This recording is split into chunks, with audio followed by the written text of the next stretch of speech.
Hello दोस्तों, इस video में सामान्य अध्ययन प्रैक्टिस सेट पेपर देखने वाले हैं। यह वीडियो बीपीएससी टी 4.0 के लिए अत्यंत आवश्यक है, तो आप लोग लास्ट तक जरूर बने रहिएगा। तो चलिए क्वेश्चन नंबर फर्स्ट है कि गैल्वेनोमीटर को अमीटर में बदलने के लिए हम क्या करते हैं। ए ऑप्शन, यानी गैल्वेनोमीटर में कम प्रतिरोध समांतर क्रम में जोड़ते हैं।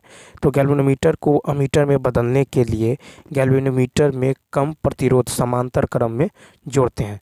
अमीटर संबंधित जो कुछ तथ्य हैं, जैसे विद्युत धारा मापने का यंत्र, ठीक है, उच्च धारा होता है इसमें, वास्तव में यह निम्न प्रतिरोध है, ठीक है। यह परिपथ में श्रेणी क्रम में जोड़ा जाता है, ठीक है। उसके बाद है कि एक आदर्श अमीटर का प्रतिरोध 0 होता है और गैल्वेनोमीटर को अमीटर में बदलने के लिए उसमें निम्न प्रतिरोध के तार समांतर क्रम में जोड़ा जाता है, ठीक है। निम्न प्रतिरोध के, ठीक है, यहाँ पे जो है अमीटर को बदलने के लिए निम्न प्रतिरोध के तार समांतर क्रम में जोड़ा जाता है। नेक्स्ट क्वेश्चन है, कहता आवर्त सारणी में जो परमाणु क्रमांक बढ़ने पर तत्वों का धात्विक लक्षण पर क्या प्रभाव पड़ता है। 32 का ए, आवर्तों में घटता है तथा समूहों में बढ़ता है। तो आवर्त सारणी में परमाणु क्रमांक बढ़ने पर तत्वों का धात्विक लक्षण जो आवर्तों में घटता है तथा वर्ग में बढ़ता है, ठीक है। तो आवर्त सारणी में परमाणु क्रमांक बढ़ने पर तत्वों का धात्विक लक्षण आवर्तों में घटता है तथा वर्ग में बढ़ता है, ठीक है। तो जैसे आवर्त देखिए, इधर यदि आवर्त लेते हैं, आवर्त इधर यदि आप वर्ग लेते हैं, ठीक है, तो विद्युत ऋणात्मकता आवर्त में बढ़ता है, ठीक है, आवर्त में बढ़ता है, लेकिन वर्ग में क्या होता है, घटता है। फिर विद्युत जो है विद्युत बंधुत्व, ठीक है, विद्युत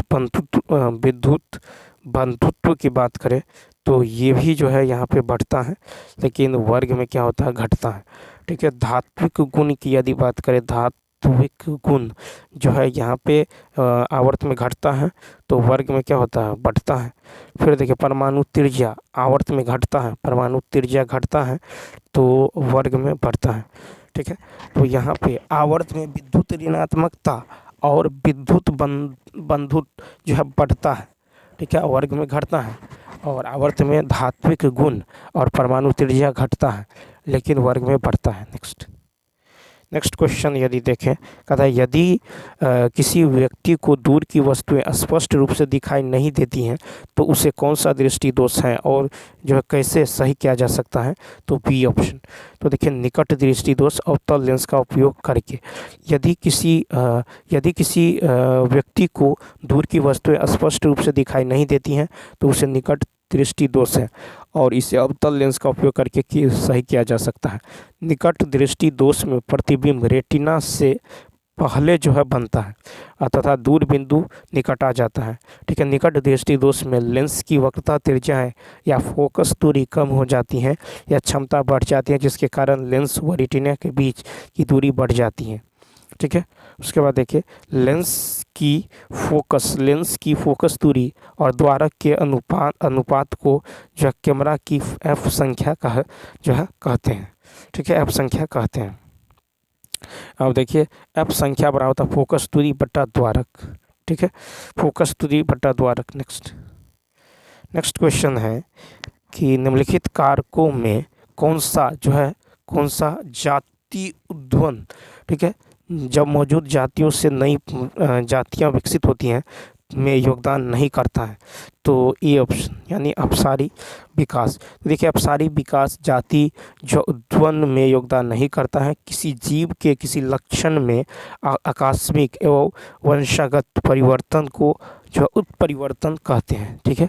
अब उत्परिवर्तन के अनुप्रयोग जो है उत्परिवर्तन प्रजनन द्वारा उपज, ठीक है, सहित विभिन्न मात्राएं लक्षणों में सुधार किया जा सकता है। अवांछनीय जो है सहलग्न जीनों को उत्परिवर्तन विधि द्वारा हटाया जा सकता है। जंगली स्पीसीज से वांछित जीनों का जो फसलों में स्थानांतरण किया जा सकता है। अत्यधिक विविधता उत्पन्न करने में उत्परिवर्तन का प्रयोग किया जाता है। नेक्स्ट देखिए, कहता कि किस प्रकार के अंगों की बुनियादी संरचना एवं उत्पत्ति जो समान होती हैं किंतु उनके कार्य भिन्न होते हैं।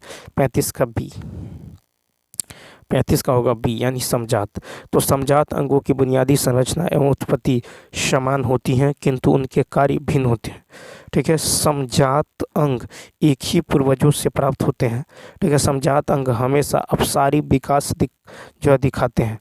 ठीक है, मनुष्यों की भुजा और कुत्ते का पैर समजातीय संरचना है क्योंकि वे अलग हैं और अलग अलग उद्देश्य हैं, लेकिन वे समान हैं और समान लक्षण साझा करते हैं।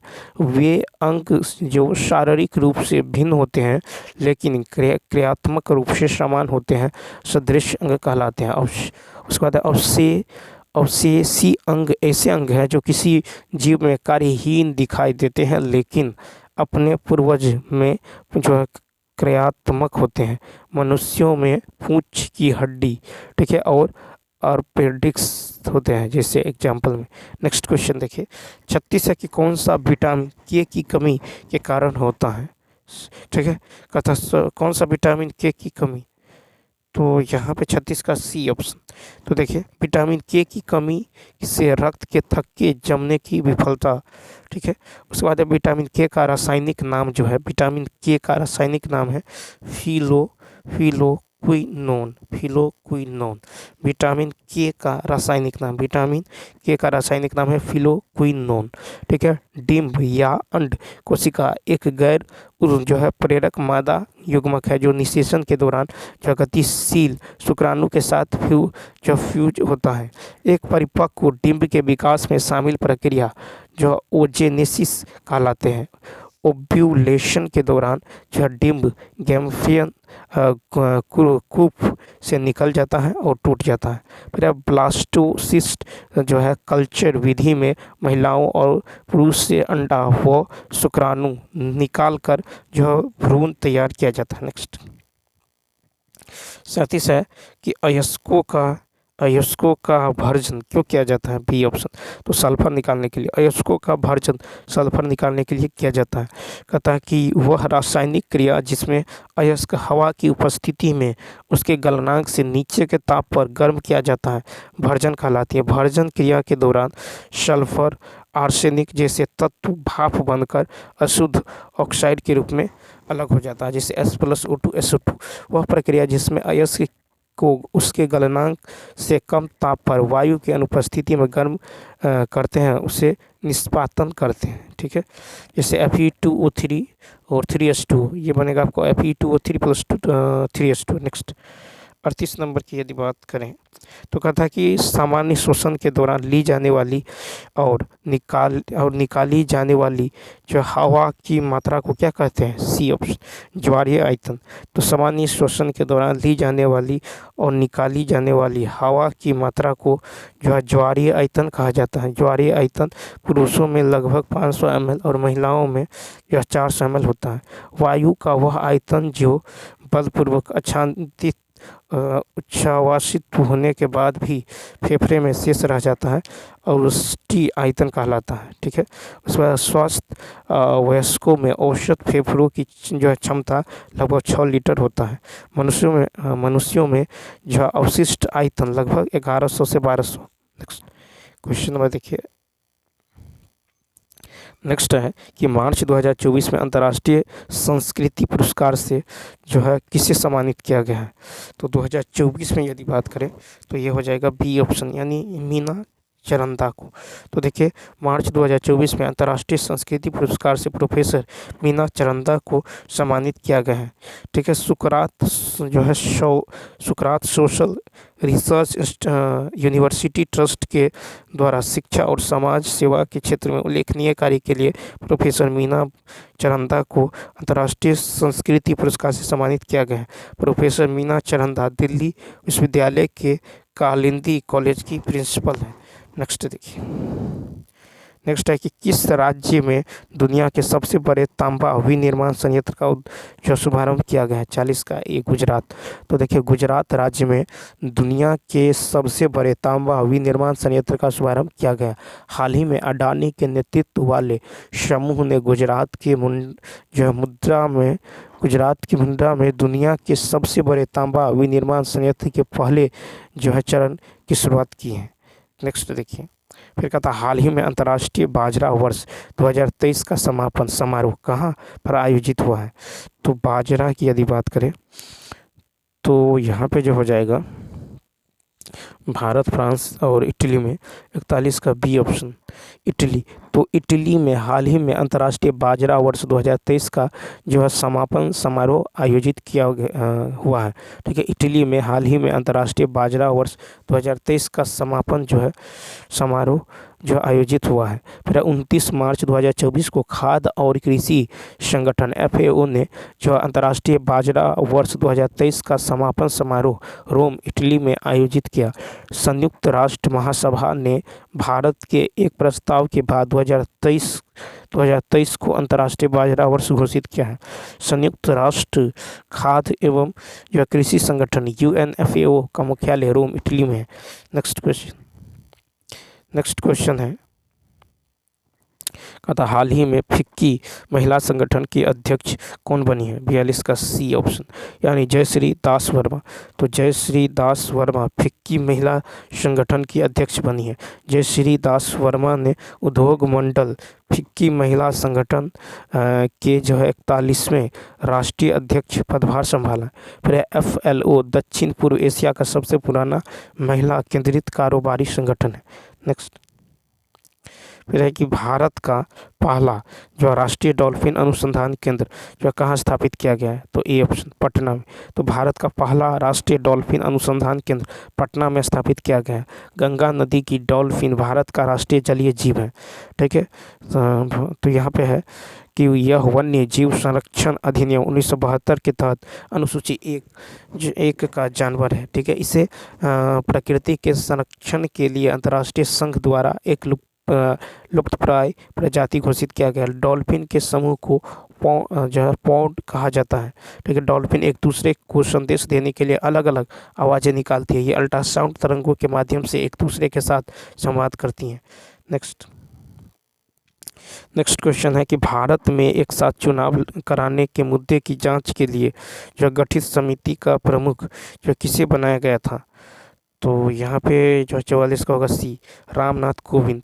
तो रामनाथ कोविंद को भारत में एक साथ चुनाव कराने के मुद्दे की जांच के लिए गठित समिति का जो प्रमुख बनाया गया था। एक साथ चुनाव से तात्पर्य लोकसभा और राज्य विधानसभाओं के चुनाव एक साथ कराने से हैं।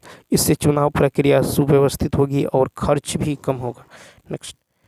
नेक्स्ट क्वेश्चन है कि हाल ही में चर्चा में रहे मोहम्मद यूनुस किस देश के हैं जिन्हें 2006 में अग्रणी माइक्रो फाइनेंस बैंकिंग के लिए नोबेल पुरस्कार जो है मिला है। तो बांग्लादेश। तो देखिए हाल ही में चर्चा में रहे मोहम्मद यूनुस जो है ये बांग्लादेश के हैं जिन्हें 2006 में अग्रणी माइक्रो फाइनेंस बैंकिंग के लिए नोबेल पुरस्कार जो है प्राप्त हुआ है। फिर है कि मोहम्मद यूनुस को जो ग्रामीण बैंक की स्थापना करने और माइक्रो क्रेडिट तथा सूक्ष्म वित्त माइक्रो फाइनेंस की अवधारणाओं को विकसित करने के लिए उन्हें 2006 में नोबेल शांति पुरस्कार दिया गया। हाल ही में ग्रामीण टेलीकॉम द्वारा श्रम कानूनों के कथित उल्लंघन को लेकर यूनुस को बांग्लादेश में कानूनी जो परेशानियों का सामना करना पड़ा है। नेक्स्ट फिर है कि पूर्वोत्तर भारत की जो पहली वंदे भारत एक्सप्रेस असम से किस राज्य या केंद्र शासित प्रदेश तक जाती हैं। तो पूर्वोत्तर भारत की पहली वंदे भारत एक्सप्रेस असम से पश्चिम बंगाल तक जाती है। प्रधानमंत्री नरेंद्र मोदी ने हाल ही में पूर्वोत्तर भारत में पहली वंदे भारत एक्सप्रेस का उद्घाटन किया है। कहता यह असम के गुवाहाटी से पश्चिम बंगाल के न्यू जलपाईगुड़ी तक जाएगी। वंदे भारत एक्सप्रेस 15 फरवरी 2019 को पहली बार दिल्ली से वाराणसी के बीच चलाया गया था। दक्षिण भारत में जो पहली वंदे भारत ट्रेन बेंगलुरु से चेन्नई के बीच चलाई गई। ठीक है, नेक्स्ट देखिए क्वेश्चन नंबर 47 की यदि बात करें तो 47 है कि विदेश विदेश में प्रथम स्वतंत्रता भारतीय सरकार किसने स्थापित की है? तो बी ऑप्शन। तो देखिए विदेश में प्रथम स्वतंत्रता भारतीय सरकार राजा महेंद्र प्रताप सिंह ने स्थापित की है। राजा महेंद्र प्रताप सिंह पश्चिमी उत्तर प्रदेश के हाथरस जिले के जो है मुर्शना रियासत के राजा थे। विदेश में प्रथम भारतीय सरकार की स्थापना राजा महेंद्र प्रताप सिंह ने 1915 में काबुल में की थी। आर्यन पेशवा के नाम से प्रसिद्ध राजा महेंद्र प्रताप सिंह भारत की अंतिम सरकार के अध्यक्ष थे। ठीक है, जर्मनी ने इस प्रकार की मान्यता भी प्रदान की थी। मोहम्मद बकरतुल्ला राजा महेंद्र प्रताप सिंह जी द्वारा स्थापित सरकार में प्रधानमंत्री भी थे। लाला हरदयाल तथा बकरतुल्ला गदर पार्टी से संबंधित थे। फिर सुभाष चंद्र बोस ने फॉरवर्ड ब्लॉक की स्थापना 1939 में की थी। नेक्स्ट क्वेश्चन है कि missionaries of charity mother Teresa द्वारा खाली स्थान में स्थापित एक जो है कैथोलिक धार्मिक धर्म जो है संगति जो है, तो इसका राइट आंसर हो जाएगा सी 1950। तो missionaries of charity mother Teresa द्वारा 1950 में स्थापित एक जो है कैथोलिक धार्मिक धर्म संगति है। मिशनरीज ऑफ चैरिटी का स्थापना कलकत्ता में की गई 1950 में। फिर है कि मिशनरीज ऑफ चैरिटी एक रोमन कैथोलिक स्वयंसेवी धार्मिक संगठन है। तो इस चैरिटी से जुड़ने के लिए 4 चीज़ें जरूरी है, जैसे पवित्रता, दरिद्रता, ठीक है, आज्ञाकारिता, प्रण। फिर है कि यह है कि वह व्यक्ति गरीब से गरीब इंसान की सेवा में अपना जीवन व्यतीत करे। मदर टेरेसा वर्ष 1929 में भारत आई थी। तब से उन्होंने जो है कुष्ठ रोगियों और अनाथी की सेवा में अपनी पूरी ज़िंदगी बिताई। उसके लिए उन्हें नोबेल शांति 1979 पुरस्कार और भारत रत्न 1980 में सम्मानित किया गया। तो भारत रत्न 1980 में और नोबेल शांति ये 1979। नेक्स्ट फिर रखिए अंग्रेजी शिक्षा अधिनियम 1835 किस आयोग की रिपोर्ट पर आधारित था? B option. तो मैकाले का विवरण। तो देखिए अंग्रेजी शिक्षा अधिनियम 1835 जो है ये मैकाले का विवरण रिपोर्ट पर आधारित था। मैकाले ने लिखी अपने विवरण में भारत के लोगों को, भारत की भाषाओं को, भारत के साहित्य को और भारत की संस्कृति की कमतर और निर्दयनीय बताया था। 7 मार्च 1835 में लॉर्ड विलियम बेंटिंक ने अंग्रेजी शिक्षा पद्धति लागू की थी। लॉर्ड मैकाले ने कहा था कि इंग्लैंड का सामान्य व्यक्ति भी बहुत अधिक बुद्धिमान और जो है सद्गुणी होते हैं, जबकि भारत के लोग जो है असभ्य, जंगली, गंवार, लोभी, दगाबाज और अंधविश्वासी हैं। मैकाले ने भारत में क्लर्क बनाने हेतु अपनी जो है अंग्रेजी शिक्षा पद्धति की वकालत की थी। नेक्स्ट क्वेश्चन नंबर 50 देखें। क्वेश्चन नंबर 50 है कि निम्नलिखित में से किस अखबार का संपादन दादा भाई नौरोजी ने किया था? तो ये था आपको बी ऑप्शन। तो देखिए राष्ट्र गुप्तार जो है नामक अखबार का संपादन दादा भाई नौरोजी ने की। गांधी जी ने यंग इंडिया नामक साप्ताहिक पत्रिका का प्रकाशन 1919 से 1931 ईस्वी तक किया है। बंगाल गजट का प्रकाशन 1780 ईस्वी में जेम्स जो ऑगस्टस हिक्की ने की। फिर बंगाली साप्ताहिक संवाद कुमुदी का प्रकाशन 1821 में राजा राम मोहन राय ने की। 1822 में उन्होंने मिरातुल अखबार का प्रकाशन किया है। हिंदू पैट्रियट का प्रकाशन जो है गिरीश चंद्र मुखर्जी ने 1853 में। अमृत बाजार पत्रिका का प्रकाशन शिशिर कुमार घोष तथा मोतीलाल नेहरू ने 1868 में। फिर बहिष्कृत भारत का प्रकाशन 1927 ईस्वी में जो डॉक्टर अंबेडकर ने की है।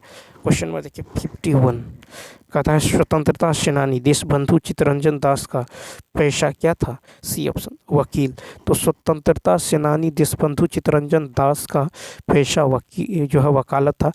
फिर चित्तरंजन दास जो है इंग्लैंड से वकालत की जो पढ़ाई करने के बाद स्वदेश आकर बैरिस्टर हो गए तथा वकील के रूप में उनकी सबसे बड़ी सफलता जो है अलीपुर बम कांड केस में जो है अरविंद घोष का बचाव करना था।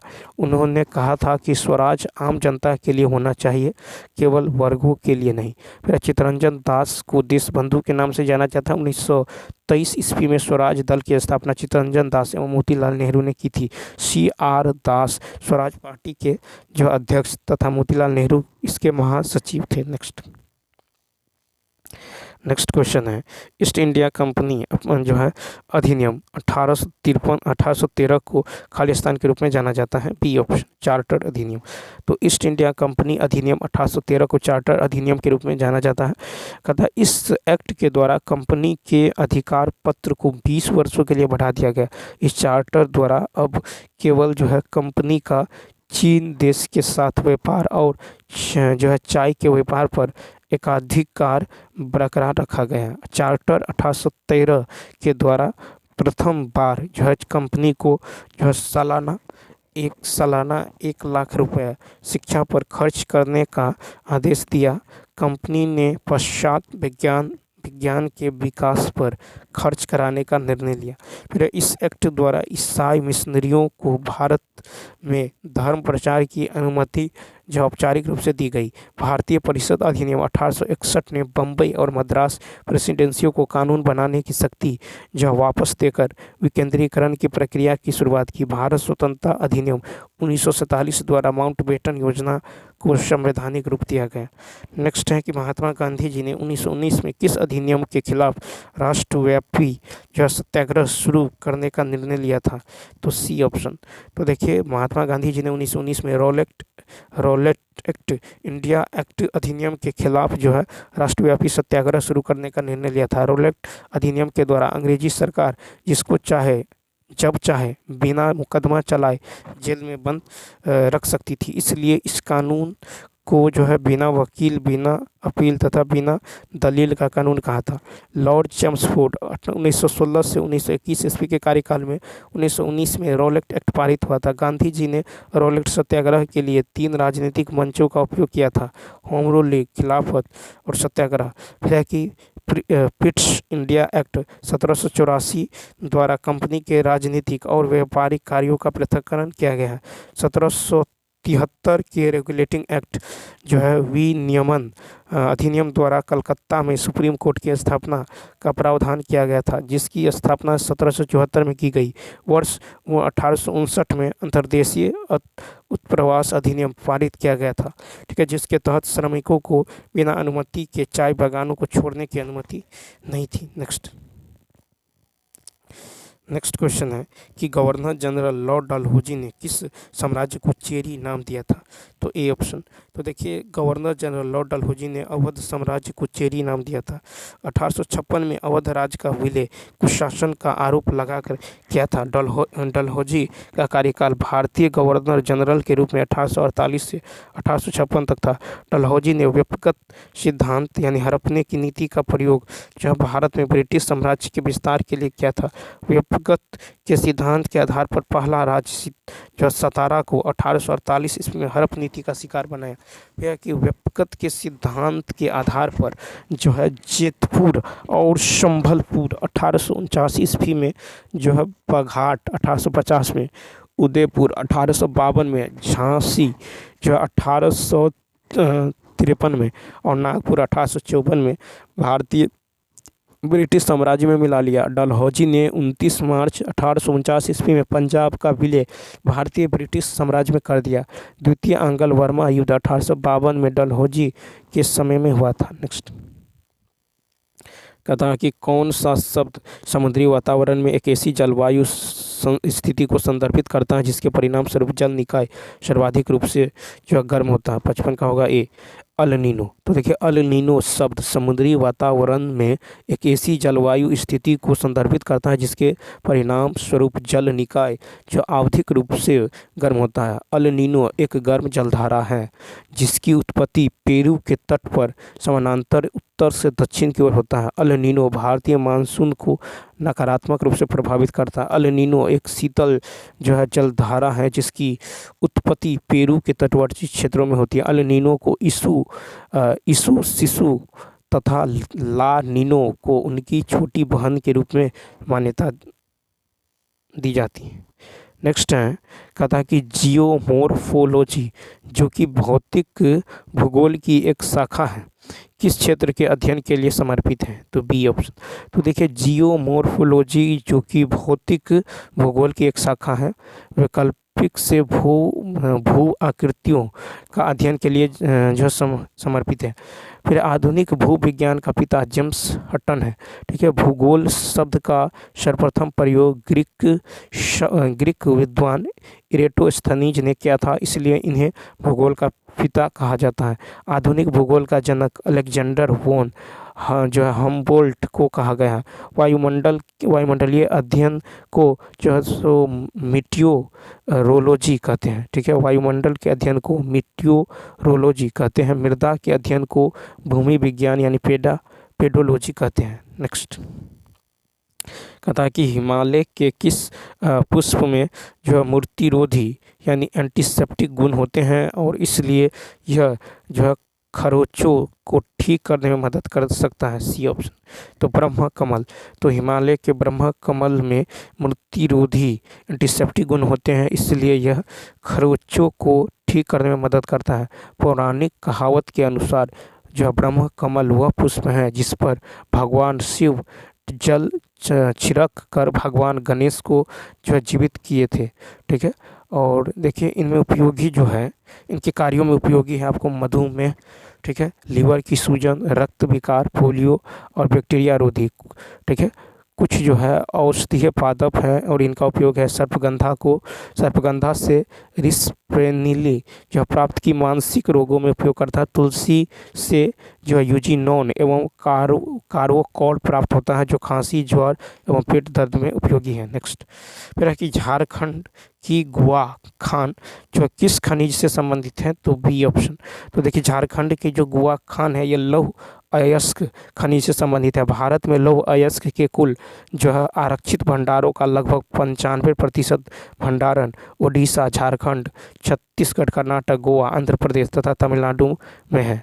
ठीक है, भारत के लौह अयस्क क्षेत्र देखिए जैसे ओडिशा में है गुरु महिसानी, ठीक है, सुलेपत, दैतरी, सुरकिंदा। झारखंड में है नोवामुंडी, गोवा, पलामू और सिंदूरपुरा। राजस्थान में उदयपुर, थूर और हुंडेर। गुजरात में है भावनगर, ठीक है, नावनगर और जूनागढ़। उसके बाद देखिए छत्तीसगढ़ की जो है सरगुजा खान ये बॉक्साइट से संबंधित है। राजस्थान की रामपुर आगुचा क्षेत्र ये जस्ता और सीसा से संबंधित है। लौह को उद्योगों की जननी और उद्योग की कुंजी की संज्ञा दी गई है। नेक्स्ट क्वेश्चन है कि संसाधनों की संधारणीयता के लिए कौन से प्रयास उपयोगी होंगे, तो ए ऑप्शन यानी ए, सी और डी। तो देखिए संसाधनों की संधारणीयता के लिए उपयोगी है आपको आवश्यकता न होने पर लाइटों और पंखों को बंद कर देना। ठीक है, फिर है कि जल के संरक्षण के लिए टपकने वाले नलों की मरम्मत करवाना, वस्तुओं के संरक्षण के लिए खाली कंटेनरों का उपयोग करवाना। प्राकृतिक संसाधनों का प्रबंधन तथा संरक्षण करने से पर्यावरण की लंबे समय तक सुरक्षित रखा जा सकता है। फिर पर्यावरण के संरक्षण के लिए 3R पद्धति का उपयोग किया जाना आवश्यक है। 3R मतलब होता है आपको रिड्यूस यानी कम उपयोग करना, फिर होता है रिसाइकल यानी पुनः चक्रण, और रीयूज मतलब होता है पुनः उपयोग करना।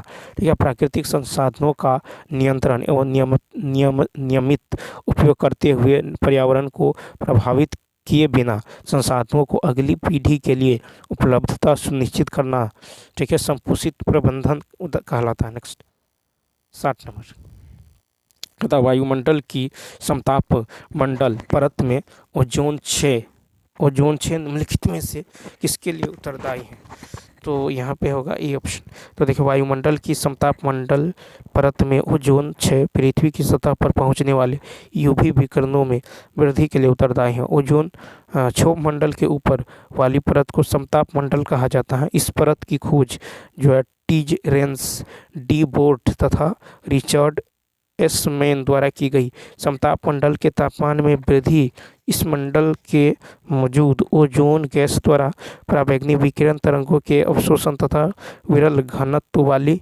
हवा के कारण होती हैं। समतापमंडल में अत्यधिक ओजोन गैस वाली निचली परत को ओजोन मंडल की संज्ञा दी जाती है। 15 से 35 किलोमीटर तक विस्तृत है।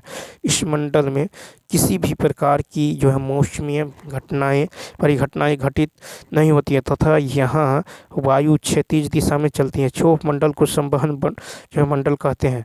इस क्योंकि संवहन धाराएं इसी मंडल की सीमा तक सीमित होती हैं। ठीक है, इस मंडल का अधिमंडल भी कहते हैं। नेक्स्ट कहता है कि कौन सी यमुना नदी प्रणाली की सहायक नदी नहीं है। 61 का ए चिनाब। तो चिनाब यमुना नदी प्रणाली की सहायक नदी नहीं है। चिनाब सतलज, रावी, ब्यास एवं झेलम सिंधु की सहायक नदी है। चंबल, बेतवा तथा केन आदि नदी यमुना का सहायक नदी है। यमुना की लंबाई 1376 किलोमीटर। यमुना नदी उत्तर प्रदेश के कुल 19 जिलों से होकर बढ़ती है। इसका अधिकांश जल सिंचाई के उद्देश्य से पश्चिमी व पूर्वी यमुना नहरें तथा आगरा नहर में आता है। फिर हरियाणा तथा उत्तर प्रदेश के बीच सीमा बनाते हुए यह जो है नदी दिल्ली, मथुरा एवं आगरा से होकर गुजरती हैं। फिर है कि काली, सिंध, पार्वती, शिप्रा, बनास, कुरल, वामनी व मेज आदि नदियाँ चंबल की सहायक नदी हैं। नेक्स्ट कहता भारत के निम्नलिखित में से किस राज्य की सीमा बिहार में अधिकतम जिलों से लगती हैं। तो यहाँ पे हो जाएगा डी ऑप्शन। तो देखिए, भारत के उत्तर प्रदेश और झारखंड राज्यों की सीमा बिहार में अधिकतम जिलों से लगती है। उत्तर प्रदेश से 8 जिलों की सीमा बिहार से जुड़ी है। फिर है कि पश्चिमी चंपारण, गोपालगंज, सिवान, सारण, भोजपुर, बक्सर, कैमूर, रोहतास। बिहार राज्य की सीमा की स्पर्श करने वाले राज्य हैं झारखंड, पश्चिम बंगाल, उत्तर प्रदेश। ठीक है, झारखंड, पश्चिम बंगाल, उत्तर प्रदेश। झारखंड की सीमा से लगने वाले जिले हैं आपको कटिहार, भागलपुर, बांका, जमुई, नवादा, गया, औरंगाबाद, रोहतास, यानी कुल 8 जिले। ठीक है, उत्तर प्रदेश। ठीक है, तो कुल जो है कितना है, 8 जिले हैं। फिर है कि पश्चिम बंगाल से लगने वाले ज़िले जो है 3 है, किशनगंज, पूर्णिया, कटिहार। किशनगंज, पूर्णिया और कटिहार। अब चलिए देखते हैं क्वेश्चन नंबर 63। क्वेश्चन नंबर 63 की यदि बात करें तो यह है कि कौन सा 1/5% के तुल्य जो भिन्न है। 1/5% का मतलब होता है आपको कितना, तो यहाँ पे 1/5% का मतलब होता है 1/5 गुने 1/100 यानी 1/500 यानी सी ऑप्शन। नेक्स्ट देखिए, फिर है कि एक नाव धारा की दिशा में 72 किलोमीटर की दूरी, ठीक है, 6 घंटे में तय करती हैं। ठीक है, तो धारा की दिशा में 72 किलोमीटर दूरी जो है 6 घंटे में, तो यहाँ से 12 छक 72। ठीक है, फिर कहता है कि जबकि धारा के विपरीत तो बोट माइनस स्ट्रीम ये जो है उतनी ही दूरी, ठीक है, दिशा में इतनी ही दूरी 12 घंटे में, तो 72/12 कितना निकल के 6। तो हमको निकालना है शांत जल में नाव की चाल यानी बोट का। तो यहाँ पे आप इसको क्या कीजिए, ऐड कर दीजिए। ठीक है, तो यहाँ से ये कट जाएगा तो 2b बराबर क्या हो जाएगा, 2b बराबर हो जाएगा 12 6 18, ये कट के कितना होगा 9, यानी A option. Next question number देखिए, कहता एक जो है इंस्पेक्टर एक चोर से 288 मीटर पीछे है। ठीक है, एक इंस्पेक्टर जो है एक चोर से 288 मीटर क्या है, तो पीछे है। मान लीजिए चोर यहाँ है, इंस्पेक्टर यहाँ है और चोर यहाँ है। फिर कहता है कि इंस्पेक्टर 1 मिनट में 42 मीटर दौड़ता है और चोर 1 मिनट में 30 मीटर दौड़ता है। ठीक है, तो यहाँ से कहता है इंस्पेक्टर कितने समय में चोर को पकड़ लेगा।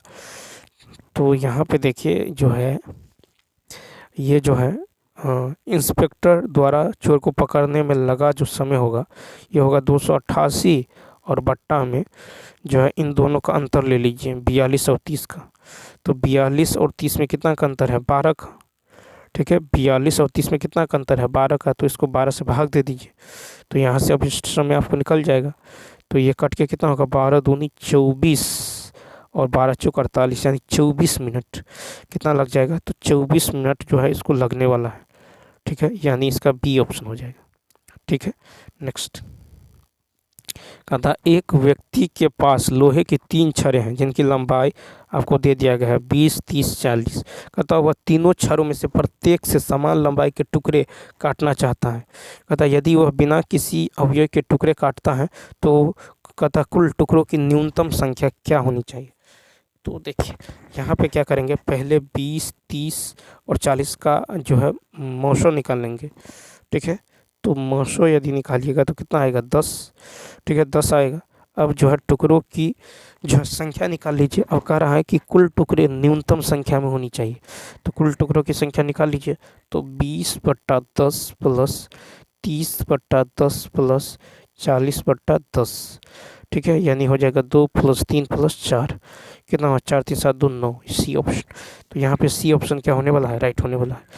ठीक है, तो कहता है यदि बिना किसी अपव्यय के टुकड़े काटते हैं तो कुल टुकड़ों की न्यूनतम संख्या तो कितना होगा 9। नेक्स्ट फिर है कि उस त्रिभुज का क्षेत्रफल ज्ञात करें जिसकी दो भुजाओं की लंबाई 4 सेंटीमीटर और 5 सेंटीमीटर है, उनके बीच का कोण दे दिया गया है कितना 45।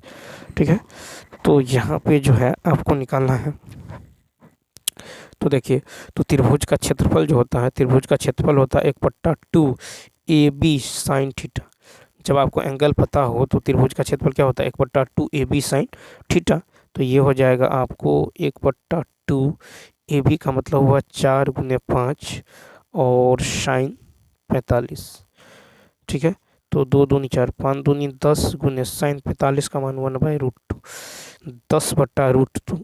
ठीक है, यानी 10/√2 यानी वो 5√2। ठीक है, 10/√2 को आप क्या कर सकते हैं, √2 से ऊपर नीचे गुना कर दीजिएगा तो नीचे में 2, 2 × 5 = 10, 5√2। यानी इसका राइट आंसर तो ई हो क्या हो जाएगा, तो यहाँ पे हो जाएगा सी ऑप्शन, सॉरी यहाँ पे हो जाएगा आपको E option. Next question number देखिए 68 नंबर यदि देखें तो कह रहा है कि त्रिभुज पी क्यू आर में, ठीक है, पी क्यू और आर का रेशियो पता है। ठीक है, त्रिभुज पी क्यू आर सबसे छोटी भुजा और सबसे बड़ी भुजा, सबसे कहता है कि सबसे छोटी और सबसे बड़ी भुजा। तो यहाँ पे यदि आप देखें तो यहाँ पे आप त्रिभुज बना लीजिए इस तरह से। ठीक है, ये रहा पी, ये रहा क्यू और ये रहा आर। ठीक है, ये रहा आर और यहाँ पे आपको दे दिया गया है ये जो साइड दे दिया गया है। ठीक है, रेशियो दे दिया गया, पी का 3, क्यू का 4 और आर का 8। ठीक है, तो यहाँ पे यदि आप देखें तो यहाँ पे कोण जो है आपको दे दिया गया है। तो यहाँ पे देखेंगे तो कोण पी जो है ये छोटा है कोण क्यू से, कोण पी जो है कोण क्यू से छोटा है और कोण क्यू छोटा है कोण आर से। ठीक है, कोण आर से, तो इसीलिए यहाँ पे जो हो जाएगा तो क्यू आर। ठीक है, कोण पी के सामने का कोण पी के सामने का साइड क्यू आर। ठीक है, क्यू आर ये छोटा हो जाएगा कोण क्यू के सामने का साइड क्या है पी आर से और ये छोटा हो जाएगा कोण आर के सामने का साइड पी क्यू से।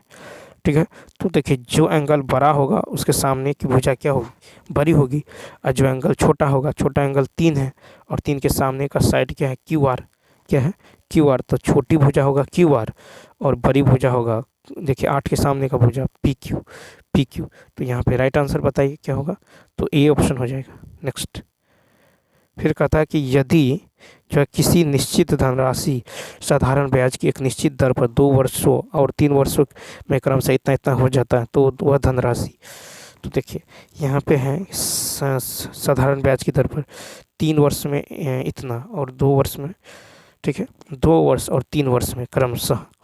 तो ये 3 और 2 में कितना का एक अंतर है, तो 1 वर्ष का जो CI निकल जाएगा 0। 17 में से 8 गया 9, फिर ये होगा 9 में से 9 गया 0, यानी कितना निकल गया तो 90। ठीक है, अब यहाँ से हमको निकालना है राशि निकालना है। तो चूंकि 2 वर्ष का है तो 2 से गुना कर दीजिए, कितना होगा 180 ब्याज निकल जाएगा। यहाँ से मूलधन निकाल लीजिए 0 9 में से यानी 1800। तो यहाँ से जो मूलधन निकल गया कितना निकल गया 1800, सी ऑप्शन। नेक्स्ट देखिए, कहता है कि यदि संख्या हो इतना इतना का औसत 7 है, ठीक है, तो कहता है k-9 का मान। अब यदि औसत आपको पता है कितना है 7, तो यहाँ से जो है क्या करेंगे, सबको ऐड कर लीजिए। 8 5 13, 13 और 3, 13 और 3 कितना होगा, 13 3 16, 16 1 17, 17 प्लस 2k अब बाई, ये कितना है 1 2 3 4 5 बराबर कितना होगा 7। ये 5 उधर जाके गुना हो जाएगा तो कितना होगा 7 5 35, ये 17 घट जाएगा तो 2k का मान क्या निकल जाएगा, 15 में 7 के 8, 2 में से गया 1 यानी 9, k का मान कितना निकल गया 9। अब k का मान यदि 9 निकल गया, हमको निकालना है k-9 यानी 9 - 9 यानी 0, सी ऑप्शन। तो सी ऑप्शन क्या होगा, राइट होगा। तो चलिए दोस्तों, इस वीडियो में इतना ही। यदि यह वीडियो अच्छा लगा हो तो लाइक शेयर और सब्सक्राइब करना ना भूलिए। Thanks for watching.